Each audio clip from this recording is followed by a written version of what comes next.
Hey, welcome to FTM 31. I'm your host, DJ. Good to be back to talk MotoGP with you guys.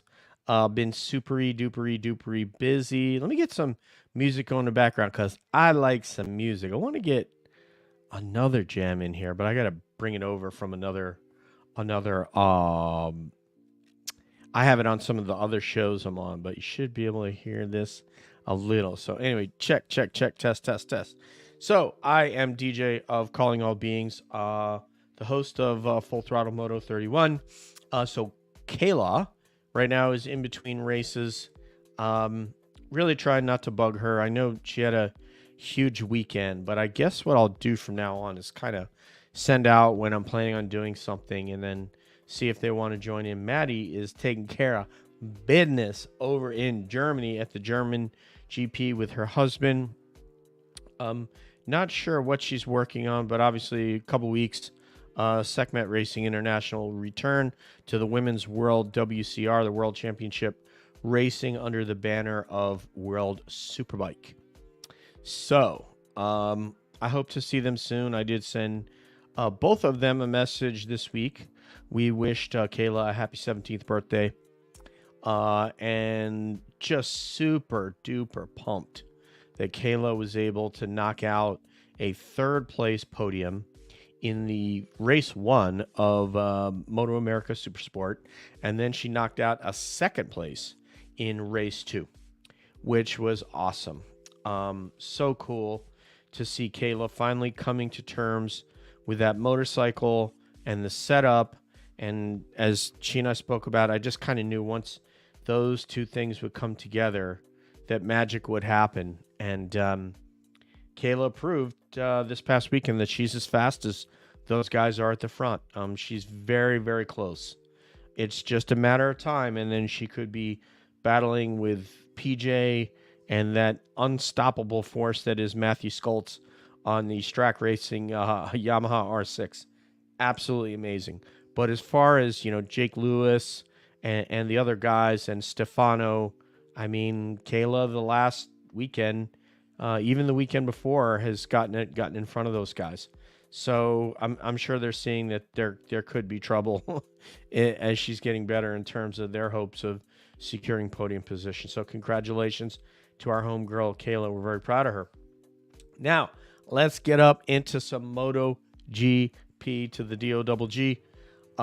So what I want to start off with here is Pecco's dominance, because this was a thought that I had and maybe put out on Twitter a week ago after the win, and maybe I didn't, but this is kind of what I'm getting at with this take, folks. For me, when Pecco wins, there's something like really boring about it, which is totally unfair.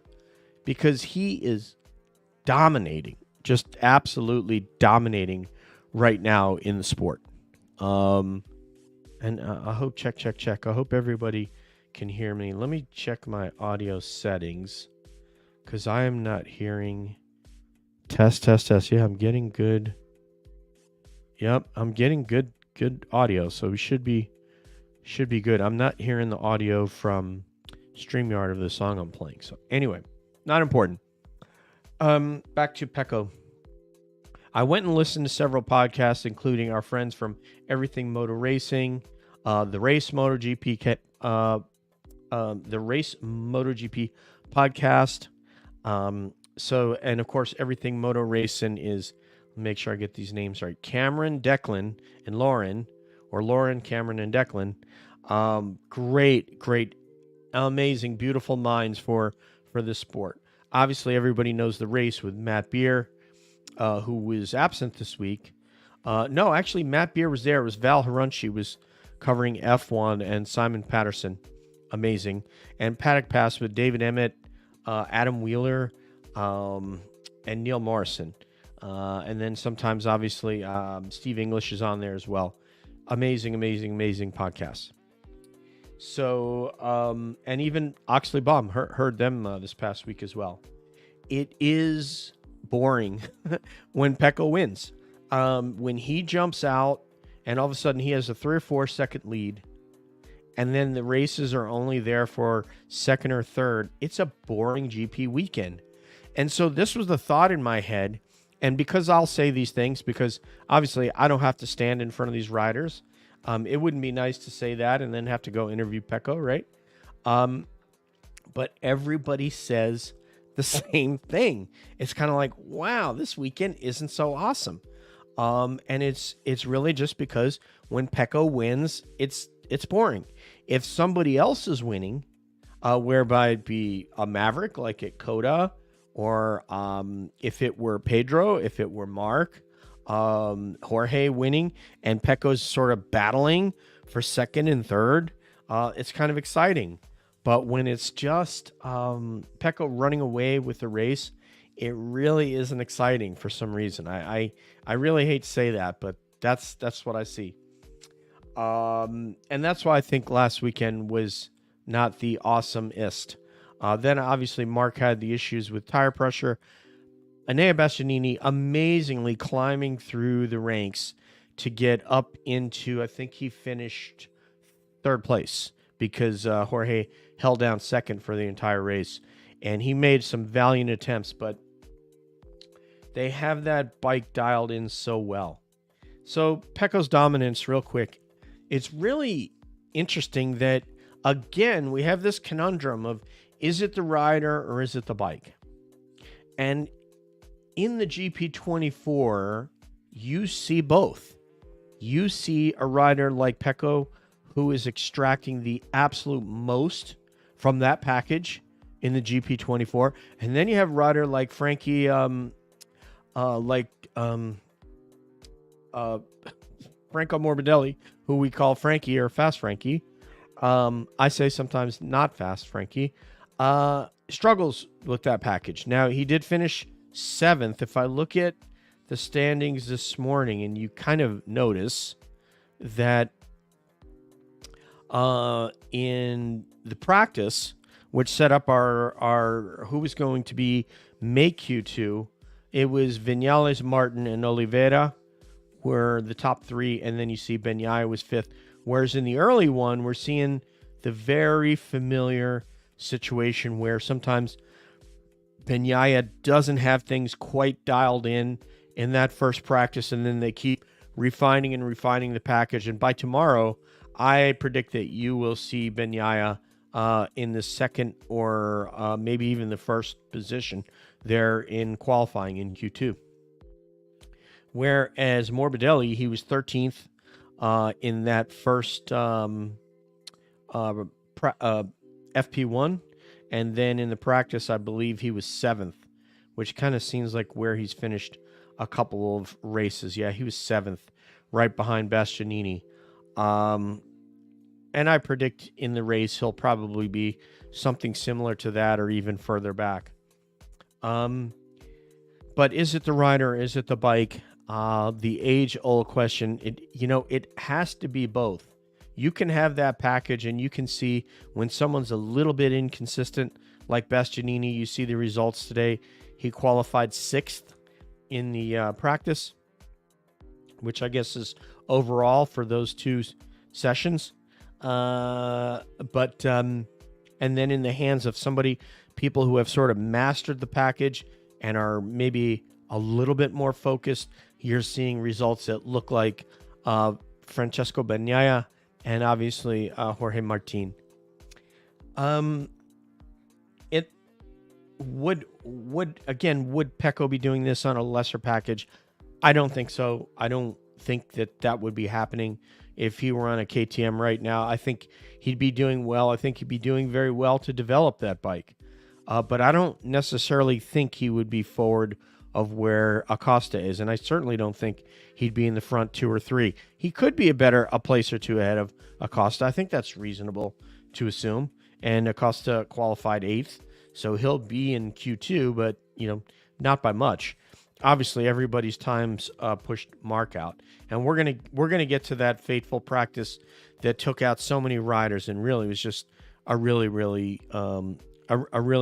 kind of destructive situation with the right side of those tires being cold, the weather conditions, the left side being hot, and some of these high sides Man, you want to talk about MotoGP riders.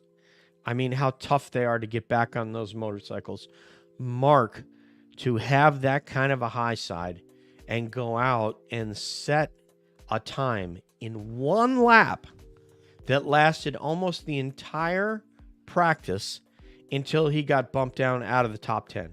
That is amazing. I don't know how many minutes in before he was overtaken, but really, truly remarkable to make one flying lap right out of the pits and set that time. And I don't recall what it, well, actually, I can tell you right now what it was.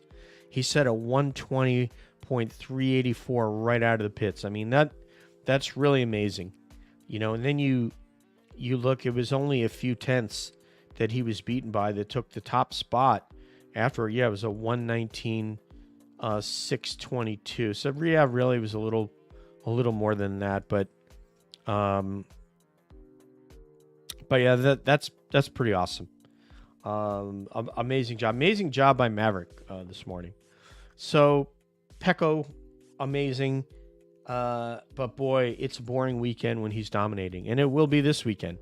I want to make a prediction. I had this prediction prior to the injury. You can check my Twitter at call_all_beings. I didn't think Mark was going to win this weekend, even if he were healthy and didn't have that high side, and he had a nice clean set of leathers on for the weekend like Pecco does. I think that Mark was not going to beat Pecco. I think right now the combination of that package and Pecco are a little bit much for Mark to overcome. He's obviously pushing a little bit, and the bike isn't as good, and you see those results. Those are the results you see. You know, you saw that Bastianini had a fairly benign low side where his suit went off, which was much less aggressive than the accidents that Di Giannantonio and Mark had. And so, you know, he just doesn't have the package to compete with those guys. And I don't think his brilliance at the track was going to change that. I hope he proves me wrong tomorrow, because if not, I think doubt could start to creep in that could play a role in the rest of Mark's season until next year, when he's able to refresh over the summer and then get on a bike where he has so many engineers and technicians and designers of everything working towards his success. And that's why you see Bastianini doing so well. It's a combination of his talent and all those people working behind him. You won't see that next year when he gets on the KTM. He won't be in this position, nor would Pecco either, because the KTM is still in development, great a package as it is, and we'll see what kind of success they have. Obviously, they lost their engineer. I can't remember what his name is right now, so forgive me, but he was the engineer that they stole from Ducati. Great move on their part. Could not come to terms with him on a contract, and so they let him go. But and I guess they have somebody in mind already that they're going to hire in his stead. I just can't recall his name, and it really doesn't matter. But just to know that it happened. Frankie, in my mind, so I'm going to go on a little bit of a Frankie rant right now. Frankie Morbidelli. I would and should love this guy. I'm Italian American. My wife's a Brazilian. I love Frankie's lineage. By all accounts, his personality is absolutely wonderful, and everyone loves him. But I think to a degree now, the results today, you know, notwithstanding, he had a good day, but I think in a way he's kind of wasting that package. And you will see him get on that VR46 ride next year, and he'll get it because he's the first VR46 Academy member, and he's Valentino's homie. And we've said before on this channel, it doesn't matter what's fair. What's fair is whatever these manufacturers, whoever they want to sign. There really isn't a fairness thing to it. Valentino has the right to sign anybody he wants. Factory Ducati can sign Jorge Martin, or they can sign Marc Marquez if they want. It's business. So, but in our minds as fans and watchers and lovers of this sport, we can comment on what we think about it, okay? But that doesn't mean the manufacturer should do it. It's just our opinion. It's their money, right? They can do what they want. Frankie keeps getting these rides. That should have been Bezzecchi's ride this year. That could have put Bezzecchi in a situation where he could have been competing for the factory seat. Instead, he ended up not being in that competition. Who knows how well he might have done on that ride. Frankie is going to waste that ride. Now, what do I mean by he's going to waste that ride? What I mean is he's going to waste that ride to the extent that he won't be on it next year. He's not going to do well enough to keep that seat, and that seat is also going back to Yamaha. So he's probably going to end up at VR46. But what about all these other riders that are in Moto2, that are in World Superbike, that we would love to see and come up and have a chance? Wouldn't it be nice to have a Turkish rider in MotoGP, to have a Toprak, a Razgatlioglu? Wouldn't that be amazing to see him in MotoGP on a legitimate ride, not the way that Yamaha screwed him when he came over there and they didn't have the right seating position that he said and stated clearly he needed to be, even just to be comfortable on the bike, before you even add in all the 73 devices he needs to actuate with his hands. So yes, I would love to see Toprak on one of these rides. I would love to see him on Grassini. I would love to see him on Pramac, but we won't. Obviously, KTM is already sewed up. I would love to see Toprak on any of these bikes. Let's bring in some new, fresh talent. Why do we need to keep recycling the same guys? You know what I mean? Guys that, we're gonna pump it up now because it looks like my job is on the line. We'd like to see guys get an opportunity. I think they mentioned, let's go to the Fabio Quartararo and Fabio Di Giannantonio press conference. So let's go to that, and then what we'll do is we'll get to some of the names that he mentioned. He mentioned, so during that press conference, it was Digia, it was Alex, and it was Fabio Quartararo. And I thought that was brilliant what Fabio said. And I love the collegiality between these riders. You will hear people say, I want to see anger. I want to see rivalry. I want to see fake hate, pro wrestling hatred. We don't need that in MotoGP. That's pro wrestling. These guys, whether they're friends or they're not, you see Mark and his brother. Do they compete like they're brothers on the track? Mark goes and passes his brother. Doesn't care. In fact, he told his brother, "Peace out. I'm going to Factory Ducati, brother. You're on your own at Grassini. You're either going to get signed or you're not going to get signed. But you ain't getting signed because of me, because I'm out." These guys compete on the track, but there's no reason that these 1% of 1%ers, of which there's 22 in the world, that they can't be friendly. And it was beautiful to see Fabio Quartararo said, in terms of who I think I need for this project, this guy right here, need this guy. That was really nice to see that honesty, and I think it was touching for Fabio Di Giannantonio. Fabio Quartararo is this brilliant young man. He speaks English. He speaks French, his native language. He speaks Italian, speaks Spanish. I wouldn't be surprised if he could speak some Portuguese. Guy's amazing. He's extremely talented. He's one of probably the top 3 riders on the grid. And he's going out there and recruiting what he needs for his project. And he could have left.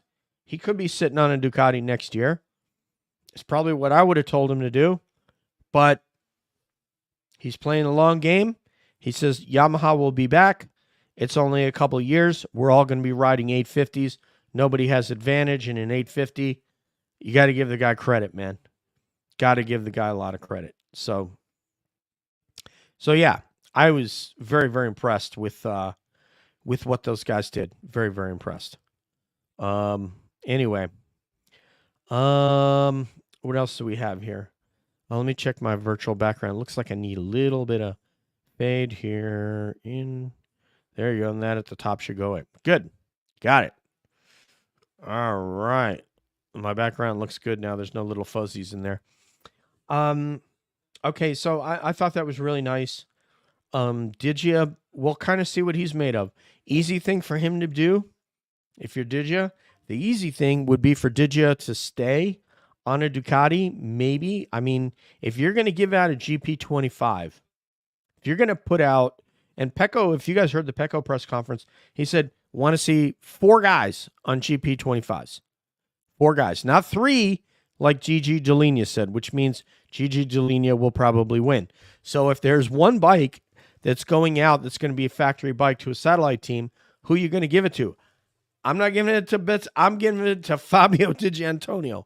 That's who I'm giving it to, because obviously Marco Bezzecchi has been signed by Aprilia. He'll be on factory Aprilia next year. That was their folly, but if it were me, Fabio Di Giannantonio would be on that GP25 motorcycle. But it's possible that he could be on an M1, a 2025 M1, either in Alex Rin's place or in the place of on their the Pramac squad, which is going to have factory contract and factory machinery. I would ask you guys, what do you think? Would you replace Alex Rins with Fabio Di Giannantonio? What would you do? Or would you just put Digia on the factory Pramac, where he's gonna basically be like Jorge Martin. He's gonna be have a factory contract, factory rider, but on a satellite team. So apparently, part of the negotiation between Quartararo and Yamaha was that there would be a second team and that they would be giving factory support so that whatever riders they could get in there. I love this. This kind of stuff you'll see LeBron James do in the NBA. This is wonderful what he's done. And I hope Di Giannantonio accepts it, because I couldn't be more impressed with him. I really couldn't. Mark took his Grassini seat. He took those eggs and he scrambled them, and he made scrambled eggs and toast out of them. I mean, he's sitting over there as the best 2023 rider, GP23 rider outside of Marc Marquez on the grid. I mean, he's blown away what Bezzecchi's done. Amazing rider. So I really love what he's done. Let's see. Let's go to, again, Remy Gardner's back. I think that's awesome. I'm glad to see that he's getting a chance on the M1 this weekend. Remy Gardner is a dog, man. What a tough guy. I'll never forget Joe Roberts talking about the first time he remembers tangling with Remy Gardner on the track and feeling Remy Gardner's tire on Joe's shoulder trying to take that inside line. Amazing. Let's see. So let's go to this weekend real quick. Man, there were so many wrecks today. Mark's high side was vicious. So if you're a Formula One guy or gal out there, and you saw what happened with that high side of Marc Marquez, started off by losing the front, back started to come around, back caught traction, and Mark knew it, and he got launched.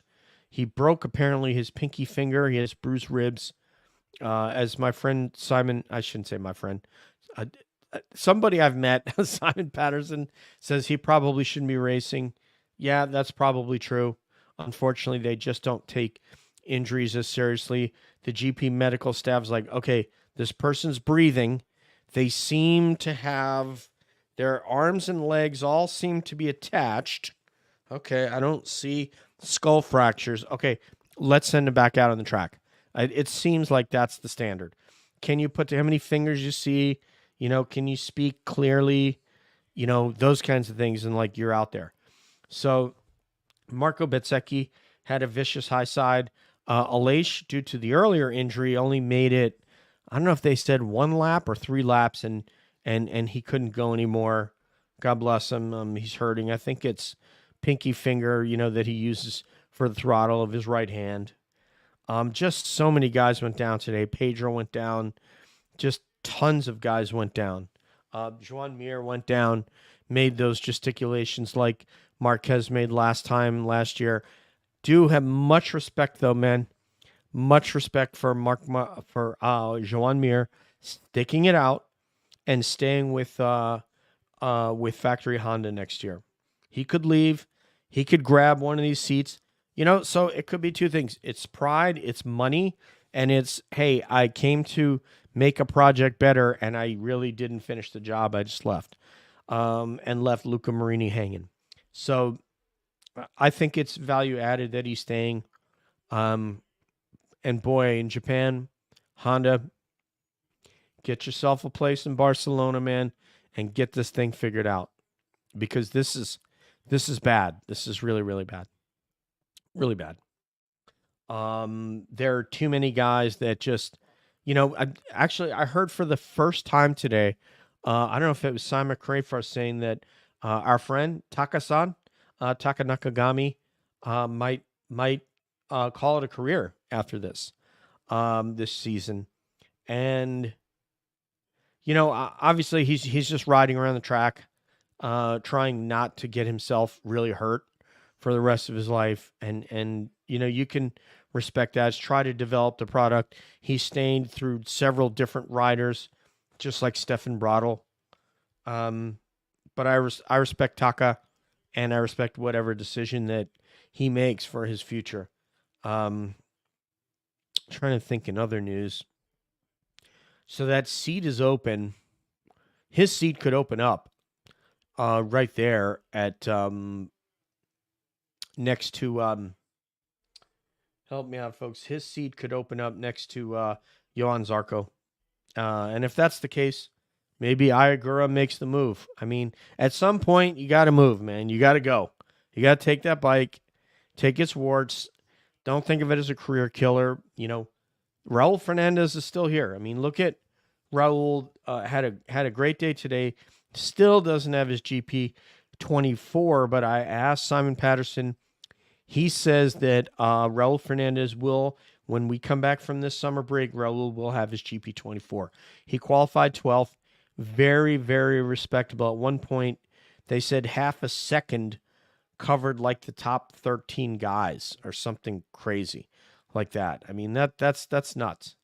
So, I mean, very, very, very tight. So the lineup is Maverick is number 1. Now, of course, this is only the lineup going into tomorrow. This isn't the Q2. This isn't the grid positions, but how they finished today. This is Vinales, Jorge Martin, Miguel Oliveira, knowing that his job is on line. And maybe, obviously, this is a good track for the Aprilia, but you could argue that obviously Cota was a good track for the Aprilia, and Oliveira was not good in that race. In fact, if we look at that race, let me see real quick to the calendar and go to Cota. Okay. And in the Cota results, obviously it was Maverick was amazing. Acosta, Bastianini in the main race, not even talking about the sprint race. And Oliveira was back in 11th. And actually, Raul was in 10th. Raul is in serious talks with Oliveira. My opinion is I don't think they want to bring Oliveira back. I don't know what his salary demands are. I don't think they've seen enough from him this year that he's gone after it enough or that he's hungry enough. Obviously, he has talent. Everybody out there has talent. Everyone's talented. I don't think they've seen enough. I don't know that he'll be back. They said they have spoken with Joe Roberts today. That question was asked by, I don't know if it was Simon Crayford or if it was Matt Burt. I'm not sure. But anyway, somebody from MotoGP on the broadcast today did say that they spoke with Davide Brivio, I believe it was Davide Brivio of Trackhouse Racing, and he said that they had spoken with Joe Roberts. and that with Miguel, he was talking about expectations. And then with Raul characterized the negotiations as close. Davide Brivio said, "Yeah, you're always close. You're never. You can always say you're close, but until you're signed, it's not really close." So, I think that they're going to keep Raul. I think they've seen enough potential, and I think that they feel with the right motorcycle that he could be competitive, and I believe that. I believe that with a lot of these riders, for the most part, you've seen what they have. You know what you're going to get from them. And I think it's better to bring other people up. And that, let me stitch back to what Quartararo said. They asked him about some Moto 2 riders, and he mentioned Sergio Garcia, who is leading the championship right now in Moto 2. And then the other one they mentioned was Alonso Lopez. Let me see that. Where's Lopez? Yeah, Alonso Lopez. And let's see where he is in there. Well, unfortunately, I'm looking at Coda results at the moment, and he finished fourth. Aldeguer was third, but he said those are guys that he would like to see get a chance, whether it be with Yamaha or otherwise in MotoGP. And that's what I'd like to see. You need to bring guys up. You need to give them 2 years to see what they have. But with some of these riders where they've ridden and they've gone from bike to bike to bike and they really haven't done anything, I don't care necessarily, unless you were to put Miguel on a GP24 right now. I don't know that you're going to see results that are going to blow your mind. I think you're going to get average mid-pack results. Now, if I look at the championship right now and see what the standings are, let's see where Miguel is. Right now, you see Acosta, who just came in the championship, and he's 6th. Binder is 7th, guy who's always pushing. Morbidelli, who's riding a GP24, is in 13th. That's 2 places behind Bezzecchi, who's having a terrible year by his standards, okay? So Morbidelli, on the best bike on the grid, is right in front of Fabio Quartararo in the standings. Now, you tell me why it makes sense to keep him around. Tell me why. Oliveira is 2 places behind that, behind Jack Miller, who's leaving the championship or doesn't have a ride yet for next year. He could get one of those Yamaha rides. He could. But right now, Miguel is 16th in the championship this year, behind Jack Miller. Then you have Augusto in 17th, Joan Mir, Zarco, Rins. Then you're going to get all the, you're going to get all the Honda riders. You have Nakagami is in 21st. Pedrosa is in 22nd. He's only done a couple of races. He has more points than Luca Marini. Danny Pedrosa does, with 7 points. And Stefan Bradl. Tough situation to be in. So you have Luca Marini is the lone rider that has not scored a point this weekend, this year. Not scored a point. Rins has 8 points. Zarco has 12. Augusto has 15 points on the year, and I believe he's raced every race. So that's, and remember, they're racing twice a weekend now, 1 for half points. Raul has 40 points. He's 5 points behind Bez. And then there's kind of a jump from Bez at 45 up to Alex Marquez. D'Antonio has 92 points. Okay. So he is, 92? And Marquez has 4. So he's 40 points. He's 50 points behind Marquez. So Marquez, far and away, 3rd in the championship. Far and away the best rider on the GP23. But he's one of the greatest riders of all time. It's unfair when you judge unequal machinery. You judge yourself against one of the greatest riders of all time against rider like Digi Antonio. You want to judge Digi Antonio against people like, Brad and Maverick and Aleix and Alex Marquez and Marco and Raul and Morbidelli and people like that, and Miller and Oliveira. That's who you want to judge Digi Antonio against. You don't want to judge him against somebody who doesn't have a motorcycle on him. It's not fair to judge Luca Marini this year against Digi Antonio because the machinery is not equal. If you had Luca Marini still on a Ducati, now we can judge him against Digi Antonio. But you can't do that. And in fact, if we went to last year, we would probably see that Luca Marini probably was better. Most certainly, Bez was better. But now it's like Digi Antonio has turned this switch and really understands what it is that he's doing. And he's a monster, man. If he's healthy, he's really great. And I think he'll do well. I hope he does go to Yamaha. It will really even out things on the grid. I really think it will.